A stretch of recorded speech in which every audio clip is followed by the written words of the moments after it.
So, yesterday officially marked 100 years since the Walt Disney Company was formed in 1923.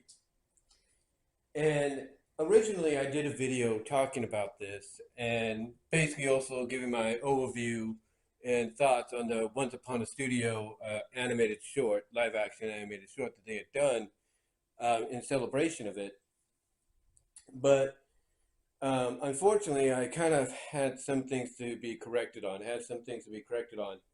And I was watching, I think, who is it? I think it was Dan Lee Down Under or something like that. I can't recall. It was somebody, if you will, it was somebody that I was watching. In fact, I'm going to check right now. Yeah, Dave Lee Down Under.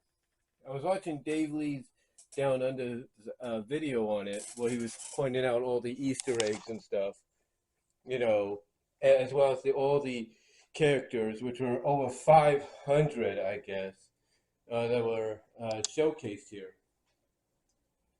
And he he basically mentioned characters that I thought were omittance. You know, he mentioned characters in movies that I thought were omitted from this. Apparently, they weren't. But there is two that are omitted, unless they were added in, like during the final shot, the final widescreen shot, so you couldn't tell them apart, from everybody else. But I didn't see that. And those two omittance, unless, like I say, you see it in the widescreen very carefully, the widescreen shot when the short ends and the picture is taken, those two omittance are Brer Rabbit and Brer Bear, which is understandable because of sensitive, reasons and stuff. But the ones I thought were omitted were characters from Strange World, Meet the Robinsons, and Home on the Range. But I couldn't be any more wrong because they were there.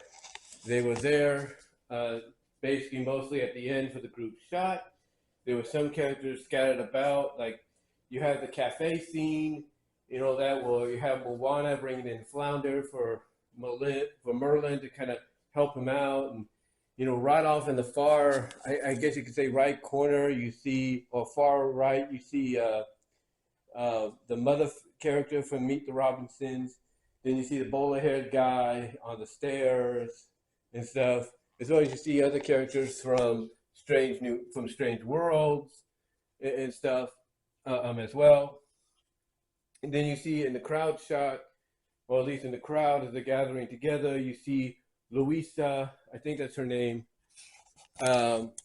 Louisa, the sister, the strong sister in Encanto, holding up all three of the Home on the Range characters, main cow characters, if you will, on her shoulder, along with Small One from Small One and, some other characters. I mean, there were some characters that, when I watched Dave Lee's Down Under video on it, I was like, okay, this character looks familiar, but because when I saw it, I'm like, okay, that character looks familiar, but where have I seen him? And then they bring up where they come from. So there was a lot of characters in Once Upon a Studio that, again, originally, I didn't think were included, or I didn't think would be included, like anybody else probably thought the same way, but yet here they were. And overall, though, I have to say that Once Upon a Studio is one of those animated shorts that, despite how you feel about Disney, still shows you what Disney is all about and what Walt has always been about. And what that is bringing smiles to people's faces, bringing a tear to their eye, pulling at the heartstrings. And that's what Once Upon a Studio did. It brought back a lot of memories growing up, watching a lot of these animated shorts and movies, when I was a kid, growing up into a teenager, and now into my adult years. It brought back a lot of memories. There's no doubt it brought back a lot of memories. Because like I said, there were characters in there you wouldn't think they would show up, but they did. And it reminded me, why my family is such a big Disney family. It reminded me, so much about that, because I can tell you, and I think I've told this story before, when I talked about the 40th anniversary of Disney Channel, basically it was one of the first channels, premiere channels, that my family got when we got cable back when me and my sisters were kids. And I remember waking up in the morning, real early and watching Mouse Size, watching Good Morning Mickey, Donald's Quack Attack. I remember watching Dumbo's Circus and Welcome to Pooh Corner, you know. And some of these came on before my mom had me go into my room for at least an hour, a couple of hours, to homeschool me. Because she would homeschool me for, I think, about 2 hours or something like that. I can't remember.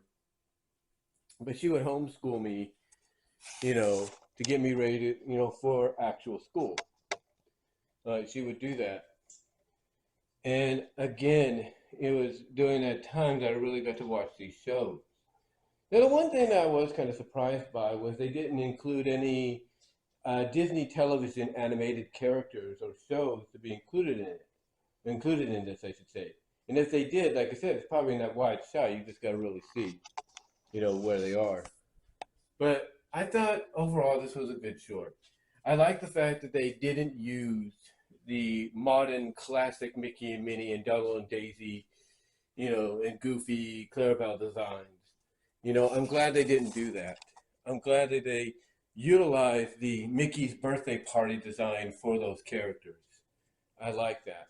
Basically, the 1940s into 50s look that they had at that time.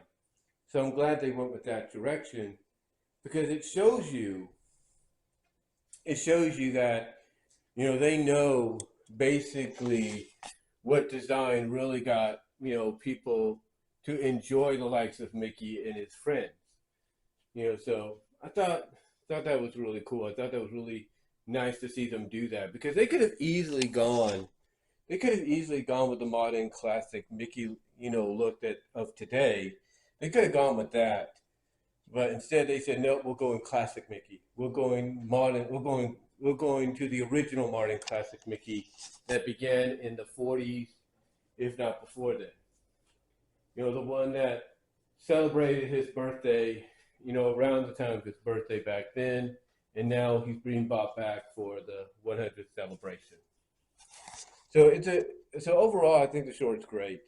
You get, what I do like about it is and because they did a behind the scenes look on this, on ABC when they showed it as part of the Wonderful World of Disney, along with the network broadcast premiere of Encanto, they showed a behind the scenes look of it, and I am just amazed that they were able to get all the original voice actors and actresses back, even for a few lines, if not one line, period. So that was kind of cool. I do like the fact that despite how people may feel about it, they got Robin Williams' voice back for the genie. Now, again, I know some people might feel indifferent about that, or they might feel, oh, it's AI and everything. It's not AI. It's not AI. What it is basically is never before released recorded audio that Robin did for the genie when he was playing him. So they utilized that, and I thought that was great. So overall, it's just a good short. I mean, again, you see characters in there from some of the classic shorts, like the blue car one, the Susie the Blue Car. You got the hat one as well. You got characters from the Solitos Amigos. What is it? Solitos Amigos and Three Caballeros. In the compilation films that they had there. I think you had Bongo in there along with his girl, his love interest from that. So you had a lot of characters. You did. You had a lot of characters. Again, some you wouldn't even expect. Like you had Casey from Casey at the Casey at the Bat, including as well as the sequel. Where he was a dad and all that, or became a dad. You had Pecos Bill and his horse. You just had everybody except Pixar. I'm kind of surprised they didn't do that, but But mainly this was just for like straight up Disney, no Pixar or anything Marvel or anything like that. Straight up Disney. But again, I like what they did here by bringing everybody, including Oswald, which was really cool. But bringing everybody in and being able to snag even for a brief, line or one little line, you know, the original voice actors and actresses that are still with us, that can still, still reprise the voice of the characters. I'm I'm glad that they were able to bring them back and everything. So just just really really cool. And I think it is the last recording, believe it or not, just by when you hear Iago's voice in there. I think it's one of the last recordings of Gilbert Godfrey before he passed away. So that's kind of cool. That's kind of cool as well. Overall, it's just a great short, and it reminds you why you grew up as a Disney fan. Like I said, my family, one of the first cable channels, premier cable channels that we paid for was Disney Channel. And to prove we were Disney fans, and we would try to go see some of the movies in theaters, if not try to rent them, if not buy them on VHS. And as you can see here, I have a majority of them as well, which is really cool. From the beginning all the way, to there. So that's really really cool to have in the collection and everything. And if that's not enough, you know, we collect Disney as well. We collect Disney as well. I mean, for example, I think a year or two ago, when I was working, I think it might have been at Target, because I think that's where I got this at Target. I bought this. If I can just show you it real quickly, I bought this at Target. If I can just get in there real quickly and show you, I bought her. I don't know if you can see, there she is. I bought Minnie here, for Christmas. We put her under the Christmas tree and everything. So I bought her. And of course we have mini ornaments as well. I think we have like 2 or 3 mini ornaments that we put on the tree. And my mom likes Minnie too. As a matter of fact, I don't know if she put it out or anything. She usually puts them out somewhere. She might have them, hidden away. But I got her little Minnie Mouse ears when I was at Disneyland back in 2012. And that's another thing. People talk about your Disney memories. That's a memory I'll never forget. You know, finally being able to go to Disneyland, and somebody's car alarm just went off. Finally able to go to Disneyland, not even 5 years back, 4.5 years back, thanks to a friend. Having connections and everything, being able to do that is just a memory I'm never going to forget. You know, whatsoever. And then of course, you know, being a Disney family, I ended up getting these from Walmart right here. This Mickey collection right there, that you could see, hopefully. So getting that, and then of course, when I was at Target, you know, I got this mini right here.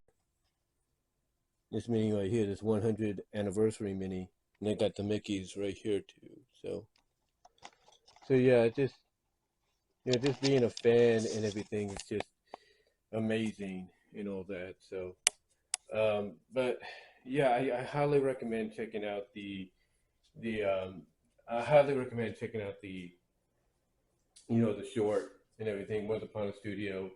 It's on Disney Plus. I think you'll thoroughly enjoy it. It'll bring back a lot of memories. It'll bring a smile to your face, especially the ending. It'll bring a smile and a tear to your eyes as well. So, let me know what your thoughts are, guys. Did you like Once Upon a Studio when it came out? Comment down below. Live chat during the premiere. And until next time, guys, I am out. But tell me what you thought.